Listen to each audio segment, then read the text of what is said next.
The story of the Coldain begins in Coldain, long ago.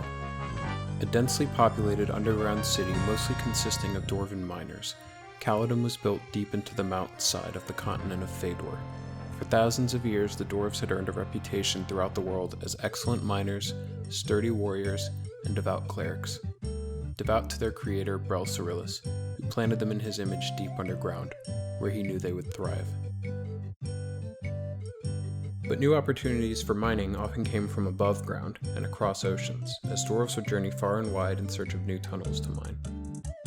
The king of Coldain at the time was contacted by a representative from a town on the other side of Norath that would eventually become known as Aruden, about an opportunity to mine quartz on the newly inhabited continent of Otis. Coldain had never sent a mining colony as far as Otis, but it had also never turned down an opportunity to do what many dwarves saw as their true purpose. And with opportunities on Fëdor drying up, as well as increased competition from the technologically advanced gnomes to the east, Coldain's king was desperate. The dwarves had recently lost a contract to mine tunnels into the lava storm mountains that had proven to be a huge success for the gnomes, further threatening future work opportunities for the dwarves. The king of Coldain knew he had to accept the Otis contract, and knew he would need to send his best and brightest miners and sailors, as the journey would be long and the task difficult. A dependable and steadfast middle-aged miner named Coldain was selected by the king to lead the expedition.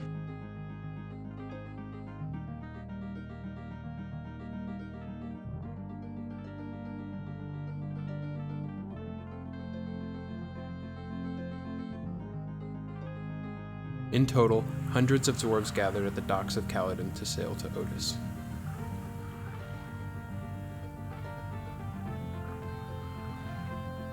The fleet of 4 ships encountered no issues departing Fëdor and sailing the southern route around Antonica and toward Otis.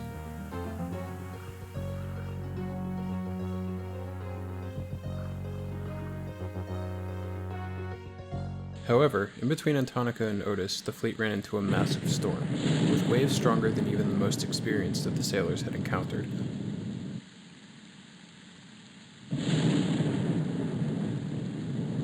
One of the ships was lost on the first day of the storm, and the remaining 3 were brutally tossed and turned by the apocalyptic waves.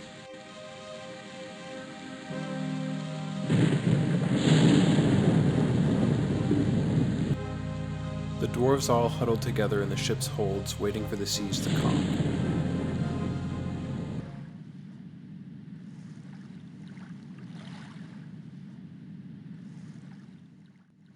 Finally, after 8 days of turbulence, the gales subsided and the dwarves crawled up onto their tattered decks to assess the damage as their cartographers attempted to pinpoint how far off route they'd gone.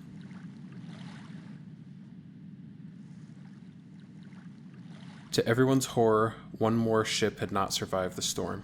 Only 2 from the original fleet remained intact.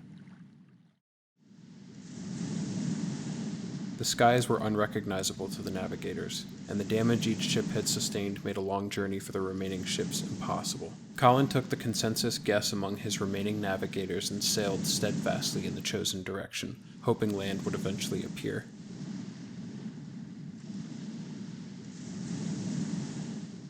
Two days later, with no sight of land, the only thing all of the crew could agree on was that the air was getting colder.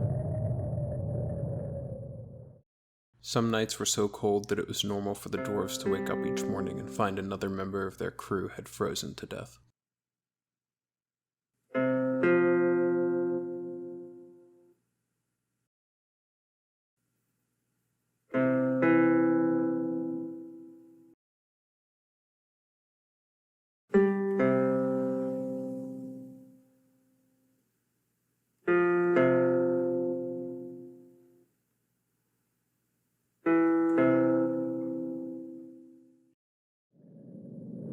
Colin did his best to keep up the morale of his crew, rotating between ships each night and assuring the frightened crew that landfall was inevitable. If not tomorrow, then the day after that.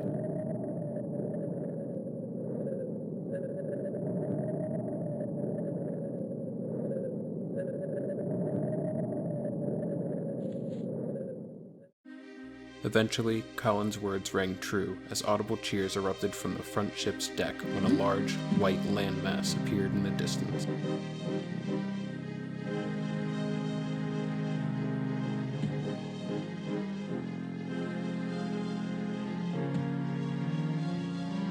As their ships approached the landmass, they quickly found themselves surrounded by icebergs. The dwarves were lucky on this day, as the icebergs were spread out enough that the ships could safely steer toward the landmass.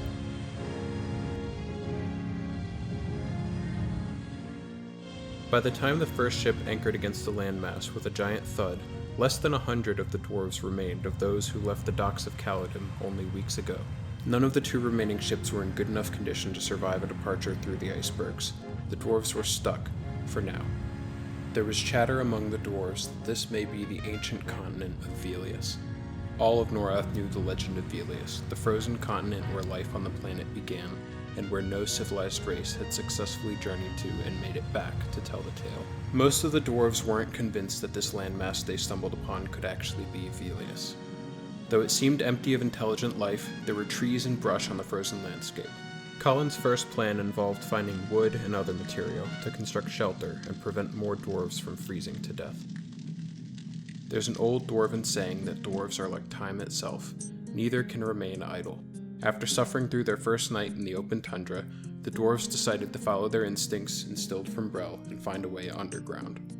And so the quartz miners from Coldain settled in a nest of caves discovered a few miles inland from where they landed. In the days and weeks that followed, Colin planned for the scavenging of more wood to try and repair the ships and hopefully, one day, attempt a return home. The collection of miners discovered that the hard-packed ice lying beneath the snow on this land was more than just frozen water. It had a clay-like quality to it that could be used to construct tools and shelter. This substance would eventually come to be known as Velium, and more of the dwarves became convinced that they had done what most of Norath thought impossible. They had made landfall on Velious, an isolated continent deeply entrenched in Norathian lore. The great crystalline dragon, ruler over the plane of sky, deposited life onto a lifeless planet, and with one swipe of her mighty claws, laid claim to the promise of a new world.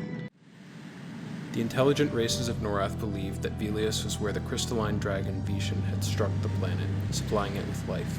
Other than being cold and giving life to Norath, little else was known about Velious since the iceberg surrounding it had prevented any ship from ever sailing to it. The dwarves would soon discover the harsh reality of this continent. One benefit to their location was the abundance of cougars, mammoths, and walruses indigenous to the area, providing a source of food and warm fur. Over time, the dwarves tunneled deeper into the earth and constructed what began as primitive forms of shelter, and eventually grew to become more advanced designs of houses, taverns, and even libraries, mostly modeled off of memories from Coldain. Colin christened this new village the town of Froststone, named for his impression of Velium the first time he encountered it. However, not all of the dwarves were interested in making their new settlement into a permanent home. Factions of dwarves began protesting against forming a long-term home on Velious. Many of the dwarves felt that their efforts should be focused on finding a way off Velious and getting back to Coldain. A responsibility that started as the leader of a mining expedition had somehow transformed Colin into a political leader among the survivors. As a peacekeeping measure, Colin held Froststone's first town hall meeting, where he assured those protesting Froststone's permanence that a journey back to Coldain was still his ultimate goal. Meanwhile, other dwarves began to feel comfortable calling Froststone their permanent home, the youngest among them now even being born in Froststone, which marked the beginning of some dwarves not ever knowing Coldain as their home. Only one ship still sat where the dwarves had made landfall. The other either sank or drifted away. The surviving ship hadn't been touched since the dwarves started tunneling underground, and was in no shape for sailing. Even if it were, the odds of making it through the ice-clad ocean surrounding Velious were slim. As Colin went to bed that night, he wondered if sailing off the continent was even realistic, and if the dwarves would have to make their new settlement permanent if they wanted a chance at survival.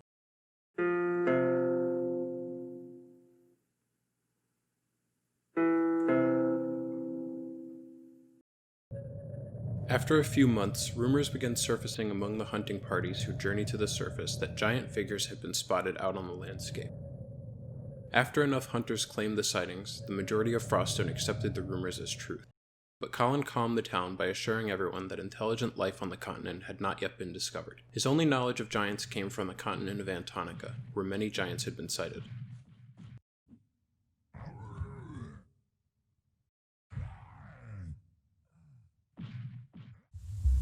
Lore books told the tale of a curse that plagued all giants after their creator, Relocate, attempted to use an army of his creations to conquer the other gods.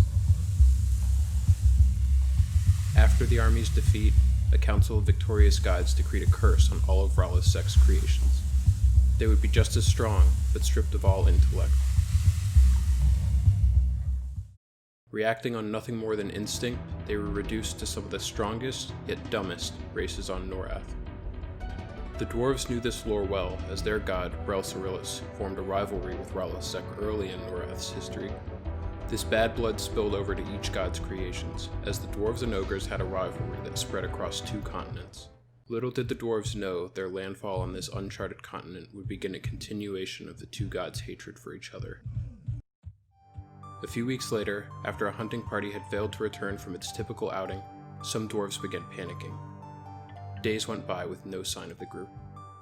Colin ordered the formation of a search party to find the 6 hunters, or any of their remains, out on the eastern waste tundra.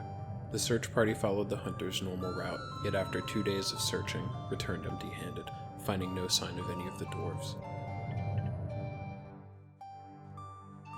Colin declared it a hunting mishap, a tragedy, and that all future hunting parties would include at least 1 cleric and no fewer than 8 members. Weeks later, one of the dwarves from the missing hunting party came wandering through the entrance of Froststone, bloody and bruised, begging for food, water, and a fire to lay next to.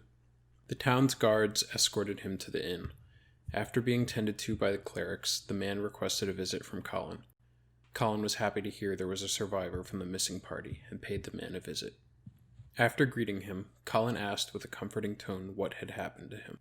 The man explained their ambush and capture by a group of giants. How they were interrogated and humiliated, forced to bow toward a statue of Relocate, and finally, how the giants tortured and killed everyone else in the hunting party, tearing them limb from limb. The man explained to Colin how massive the giant city was. Colin raised an eyebrow at the idea that these beings were self-aware enough to construct a city. The kidnapped hunter explained that the giants had been on this continent for thousands of years. They had cleverly escaped the punishment against all of Relocate's other creations, and were themselves in the middle of a war with some creatures residing on the western half of this continent. The giants also had their own king, who the man did not meet, but who had approved the dwarf party's capture and torture. They were sentient yet territorial creatures who did not appreciate the continent's new visitors. Colin was alarmed to learn how close the giant city was to their camp, a mere 10 miles to the south, and yet no other dwarf had encountered it. The giants, more astutely aware of their surroundings, had been observing the dwarven hunting parties for months before finally capturing them. Finally, he explained that the giants had spared him so that he could deliver a warning to the leader of the dwarves, to leave this continent or face execution by the giants. Colin was furious. If only it had been so easy to leave, that choice would have been made from the beginning. Colin had privately already determined that Velious had to be their permanent home. He knew after barely surviving the trip to begin with that their odds against the ocean's icebergs were non-existent in a makeshift vessel. Now a new threat that rivaled the ice-clad ocean had emerged and was forcing him to choose between the two. In this moment, Colin had never felt more tested as a leader. Before exiting the inn, Colin asked if Froststone's location had been revealed to the giants. The man said they never even asked, leading Colin to assume they followed him back or tortured it out of one of the other dwarves. Since sailing wasn't an option, Colin determined that he had to choose between either fighting or an attempt at hiding. He had to act decisively. He gathered his closest advisors and informed them of the situation, displaying no outward sense of fear or hesitation to the group, which inspired their unanimous support. Though they couldn't guarantee success, they would stand behind whatever option Colin chose. Colin's decision was practical. Now that he knew the hunting party hadn't perished in an accident, he ordered the hunting parties to be smaller, to only hunt during snowfall so as to cover their tracks, and to hunt in the opposite direction as the giant city. He considered sending a diplomatic group to try and reason with the giants, but his instincts told him he would never see the group again. Instead, he sent a small scout group that only emerged from Froststone at night to search for a more discreet location that the dwarves could eventually relocate to, one the giants were less likely to find. Colin much preferred hiding to fighting.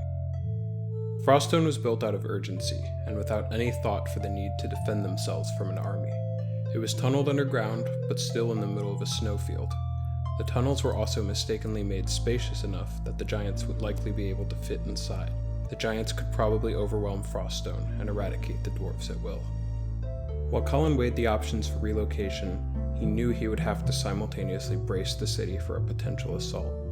He held another town hall, but purposely didn't disclose his relocation plan. Paranoid that the giants could easily torture the relocation plan out of a captured dwarf, he only told the dwarves of the presence of the giants and their dissatisfaction toward the continent's new visitors. He expressed his conclusion that keeping a low profile and bracing for an eventual confrontation was the short-term plan. Meanwhile, as Colin's most trusted scouts searched for a new home, the giants began preparing an assault on Froststone. Despite trying to mislead the giants by covering their tracks, the larger creatures could only be held off for so long. The king of the giants devoted 100 soldiers to prepare the invasion. Eventually, the dwarven scouts believed they'd located an ideal successor for Froststone. Late one night, the scouts personally led Colin to the site for his approval.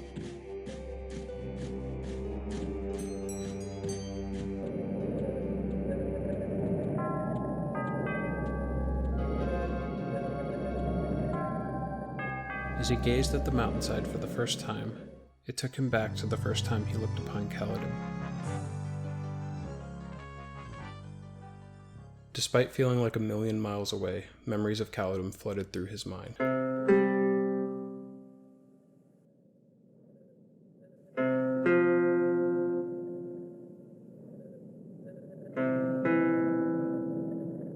A snowflake landing on his cheek brought him back to reality. His mind was made up. He felt something special about this location.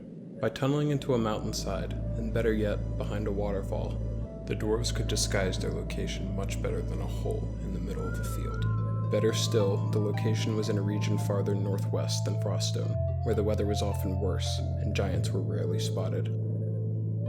More frequent snowfall created the perfect camouflage for covering tracks and easily escaping pursuers. The site's excavation began immediately, as Colin designated his best miners to the task. But there was no fanfare back in Froststone, as the majority of the dwarves were still being kept in the dark about relocation. The excavators worked tirelessly, day and night, to turn the freshly dug tunnel into a space that would soon be inhabited by over 100 dwarves.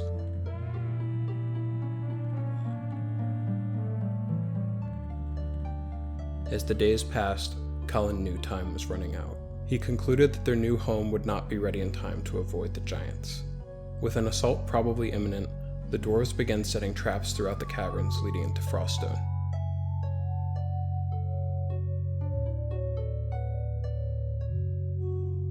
Makeshift guards who had been trained to guard against the occasional bear or cougar were now preparing for an army of giants.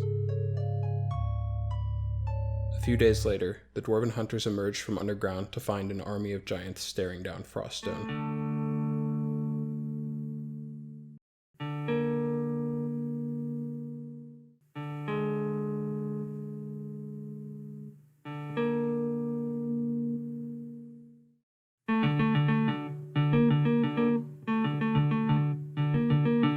The day had finally come for Froststone to defend itself. But Colin knew the real plan was to evacuate and relocate as many dwarves as possible during the skirmish. The head giant, donning a red beard twice the length of any dwarf, called for the leader of the dwarves. Colin began to feel nerves creeping in, as he prayed his ultimate plan was still a mystery to the giants. As the giants charged the cavern's entrance, Colin ordered the town's populace into a shelter, one he knew had an evacuation route that had been kept secret from all but Colin's closest confidants. The guards stood near the front of the city, just past where the final trap had been set. Colin knew they would ultimately be used as a distraction so the majority of dwarves could escape. Fortunately for the dwarves, the giants struggled to maneuver into the caverns as their large frames made them vulnerable to arrows and avalanche traps. But Colin knew his minor victories would only delay the inevitable. The giants were determined to wipe out as many dwarves as possible, though they were surprised at how good a fight the sturdy little dwarves were able to put up.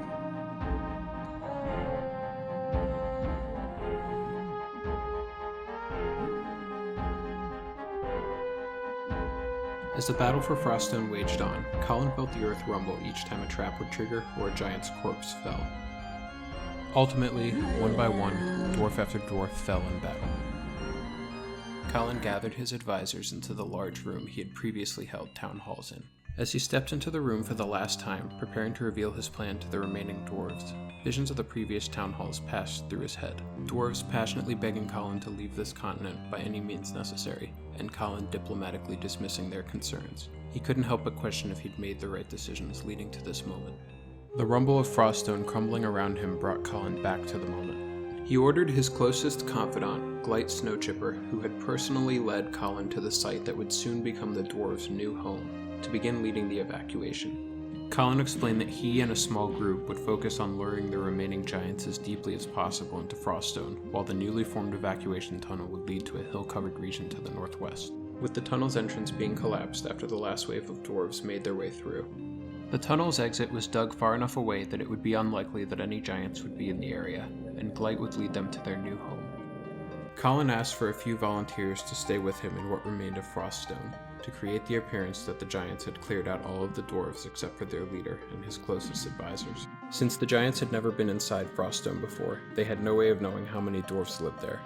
Keeping that number a mystery would allow the giants to think they had wiped the town out once they reached Colin and saw only a few left. As the last line of defense fell, the giants stormed into the room that saw Colin and a few other dwarves, most of them seeing the giants face to face for the first time.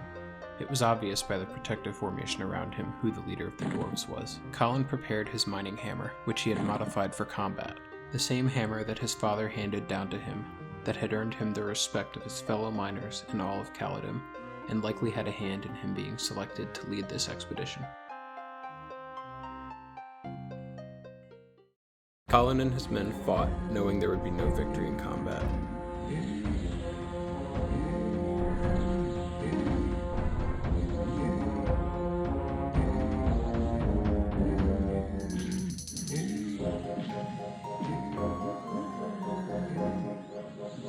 Victory would come from distracting the giants while wave after wave of dwarves evacuated and the tunnel leading to the escape route was collapsed. As Glite collapsed the tunnel's exit, he knew he was sealing Colin's fate behind him.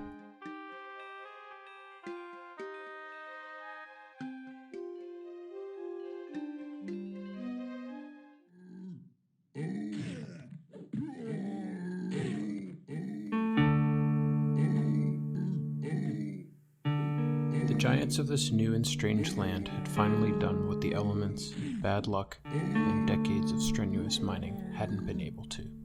They broke Colin down, first mentally and finally physically. Colin passed that day, but not in vain. His plan to distract and fool the giants had been effective. With his dying breath, Coldain optimistically envisioned his fellow dwarves marching safely into their new home. Building a town much better than Froststone, training an army that could protect them from the giants, and creating a society that could finally live in peace. As they were introduced to their new home, the dwarves were determined to make sure Colin's sacrifice was not in vain, as the dwarves slowly but surely built up Froststone's successor, which would grow into a city called Thurgadin. The number of dwarves who wanted to find a way off the frozen continent dwindled, as the number of dwarves born on Velious eventually outgrew the number who still held memories from Caledon. Eventually, the last dwarf born on Fëdor passed away. Several generations of dwarves born and raised in their new home, surrounded by Velium and ice from birth, started to carry physical characteristics that differed from their estranged relatives back on Fëdor. Their skin paled and hardened, future generations decided they had grown so separate from their cousins in Caledon, and that the constant exposure to Velium had altered their nature so much that they qualified as a distinct race. The dwarves began to see themselves not just as dwarves, but ice dwarves, and renamed themselves in honor of the sacrifice and leadership that came from their first leader. The contraction of Coldain's name, the Coldain, is how they chose to identify, and would go on to develop their own new culture befitting their harsh environment and constant fears of war with the giants. The Coldain even named their political leader the Dane.